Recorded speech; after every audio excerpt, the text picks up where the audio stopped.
बुआ गलत नहीं है।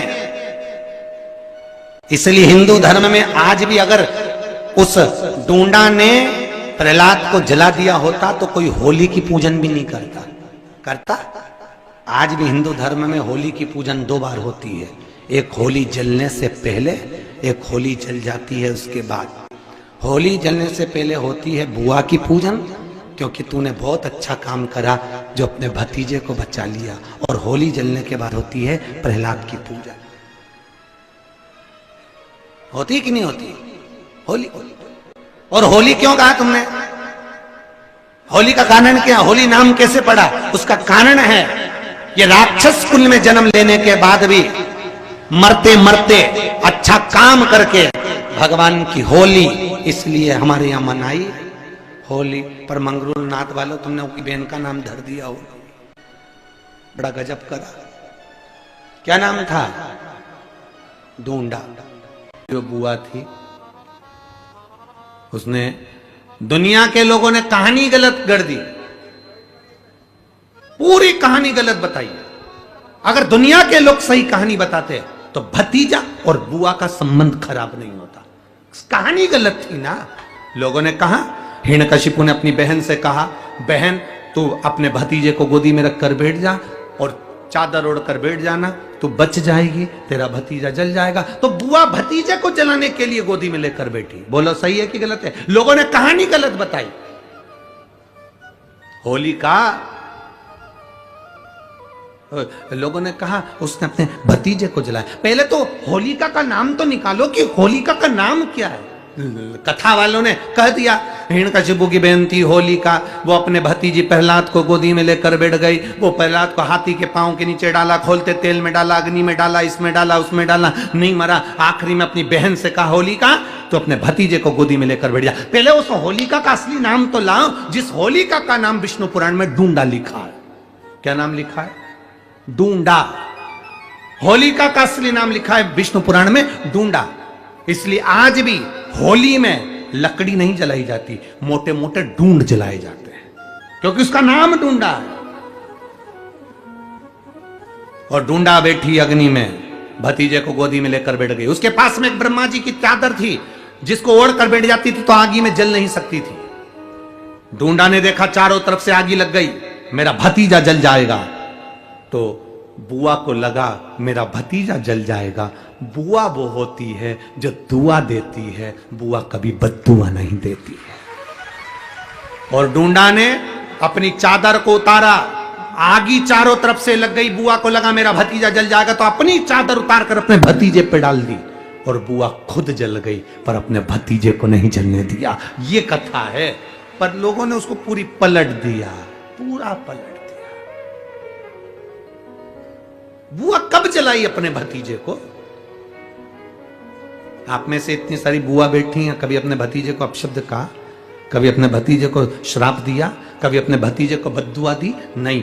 जब भी बोलती हो मेरा भतीजा खूब फले फूले, भगवान कृपा करे मेरे भाई जैसा नाम कमाए, मेरा भैया कितना नाम कमाता वैसा मेरा भतीजा नाम कमाए। तो भतीजे को चाहिए जब बुआ घर में आए तो अपने मम्मी पापा से कहना, पापा मम्मी 2 साड़ी देना, क्योंकि अब मेरी नौकरी लग गई है, मैं कमाने लगा हूं, मैं कमा रहा हूं, इसलिए मम्मी एक काम करना, 1 साड़ी पापा देंगे अपनी बहन को और 1 मैं दूंगा अपनी बुआ को। तो मम्मी कहेगी तू अपनी बहन को देना, बुआ को क्यों दे रहा है? तो कह देना अगर आज मैं दूंगा तो उसके भी भतीजे उसको देंगे। ये हमारे यहां क्रम चालू होना चाहिए।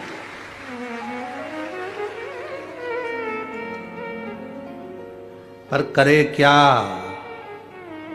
4 भाई 1 साड़ी में मेरा देवादिदेव महादेव माता पार्वती के साथ होली खेलता है, मेरा कृष्ण कन्हैया राधा रानी के साथ होली खेलता है। आप भी अपने इष्ट मित्रों के साथ होली खेलिए और दिल से खेलिए। एक बात बहुत ध्यान लगाकर सुनिएगा। एक बेलपत्री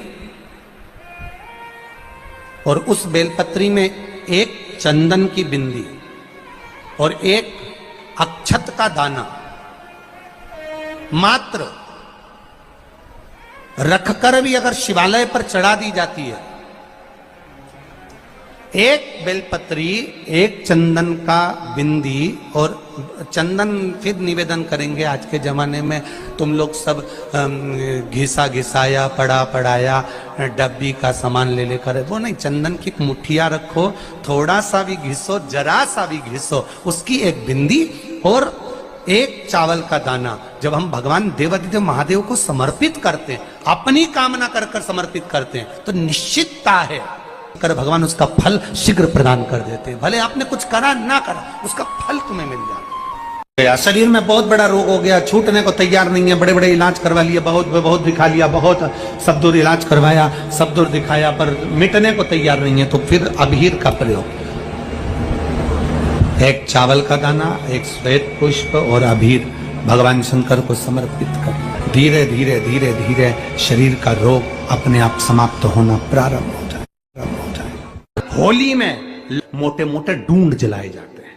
डूंडा की राख तैयार होती है, उसका कालापन जो तैयार होता है उसको उठाकर ले आए और कपड़े में उसको छान कर राख तैयार कर कर 3-4 बार छानने के बाद उस भस्म को 12 बजे से 1 बजे के बीच में शिव जी को समर्पित कर देता है और उस भस्म को उठाकर उसमें घी मिलाकर मस्तक पर तिलक लगाकर चले जाता है। वो जिंदगी में कभी हार नहीं सकता, विजय ही पाकर आता है, उसकी कभी हार नहीं हो सकता।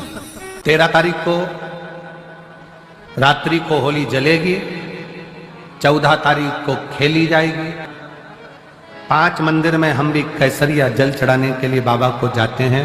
महादेव की होली सीहोर में मनाते हैं, वो 15 मार्च की रहेगी। सीहोर में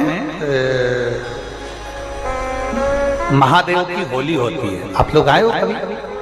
जैसे तुम्हारे ब्रज में होली होती है, ऐसे हमारे सीहोर में जिस दिन होली जलती है उसके दूसरे दिन नहीं, होली जल के दूसरे दिन तो दुरणी होती है, उसके दूसरे दिन, मतलब जैसे आज होली जली है तो कल हमारे यहाँ महादेव की होली नहीं होगी, परसों ऐसा होता है। मतलब एक दिन बीच में छूटता है, क्योंकि उस दिन तो लोगों को सबके अपने अपने परिचितों के यहाँ जाना पड़ता है, कहीं कोई गमी में जा रहा है, कोई होली खेलने जा रहा है, कोई कुछ करने जा रहा है, तो उसके अगले दिन हमारे यहाँ महादेव की होली होगी।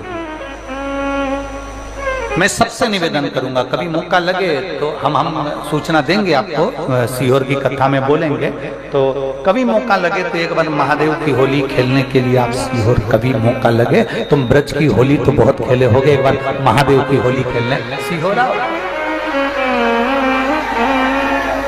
हमारा कुबेरेश्वर बाबा भी होली खेलता है, ऐसा रंग में रंगता है कि वो फिर रंग कभी छूटता ही नहीं।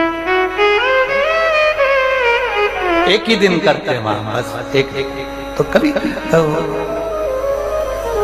अपने स्वभाव को नहीं बदलना। हम भी उसमें रहते हैं, पूरी होली में आपके साथ में गुलाल खेलने के, हम भी साथ तुम्हारे साथ साथ चलते हैं, क्योंकि हम 5 महादेव के साथ होली खेलने के लिए उस दिन निकलते हैं। 5 महादेव, उस दिन हमारा नियम रहता है 5 महादेव के मंदिर जाना है, उनके साथ रंग खेल कर आना। 5 महादेव के साथ जो रंग खेला वो जिंदगी में पंचम इंद्री हो, चाहे वो कर्म इंद्री हो, चाहे वो ज्ञान इंद्री हो, चाहे वो मन रूपी इंद्री हो, ये सब भगवान के रंग में रंगी रहे, इसलिए हम 5 महादेव के साथ होली खेलने के लिए उस दिन निकलते हैं। कभी आपको मौका लगे तो आप अंदाजा लगाना, जो सीहोर के आसपास के हो या आसपास रहते हो, और छुट्टी मिल जाए तुम्हें होली के समय पर, तो उस समय पर स्मरण करना, जिस दिन होली जलती उस दिन नहीं, उसके दूसरे दिन भी नहीं, उसके तीसरे दिन शिव तत्व। सुबह हम जल्दी उस समय 9 बजे होली खेलने के लिए बाबा के साथ निकल गए। शिव तत्व के अहम से, अहंकार से दूर हो जाओ। दिवाली तुमको थोड़ा सा अभिमान सिखा सकती है, रक्षाबंधन तुमको थोड़ा सा अभिमान सिखा सकती है, मकर संक्रांति तुमको थोड़ा सा अभिमान सिखा सकती है। कई माताएं मकर संक्रांति पर सामान बांटती है, कोई कहेगी मैंने चलनी बांटी, कोई कहे मैं बाल्टी बांटी, कोई कहे मैं डब्बा बांटी, मैंने तो ये बांटा, मैंने तो, थोड़ा सा अहंकार सिखा सकती है मकर संक्रांति भी। रक्षाबंधन भी तुमको अहंकार सिखा सकती है, मैंने तो देखो चांदी की राखी बांधी, मैंने सोने की राखी बांधी, मेरे बहन ने साड़ी दी, मेरे भाई ने ये दिया, मेरे भाई ने, वो भी अहंकार सिखा सकती है। दीपावली भी अहंकार सिखा सकती है कि मेरे पर्दे इतने के लगाए, सोफा सेट इतने का लिया, बेडशीट इतने के लिए, मैंने घर में रंगोली, सारे त्योहार अभिमान सिखा सकते हैं, केवल एक होली ऐसी होती है जो अहंकार से विहीन सिखा सकती है। मालूम नहीं पड़ता व्यक्ति की शान क्या, सत्ता क्या, शोहरत क्या, कौन हो तुम, वो रंग में डूबे हुए हो। बस शिव तत्व वही कहता है, इस महादेव के रंग में एक बार अगर डूब गए तो फिर तुम उस रंग में रंगने के बाद दूसरा रंग तुम पर चढ़ता नहीं है। आ रही है निवेदन है, अगर किसी को कलर लगा रहे हो, रंग लगा रहे हो, या किसी को रंग में डुबो रहे हो, या किसी को रंग लगा रहे हो, तो हम जिसको रंग लगा रहे हैं इतना विचार जरूर करना कि इसके साथ जिंदगी में हम कभी अपना रंग बदलेंगे नहीं, इसको और गहरा करते चले। कलर लगाओ, खूब लगाओ, गुलाल लगाओ, खूब लगाओ, पर जिसको रंग लगा रहे हो उसमें एक प्रेम का रंग भी जोड़ो कि हम आखिरी तक ये रंग ना बदले, ये रंग ना बदले,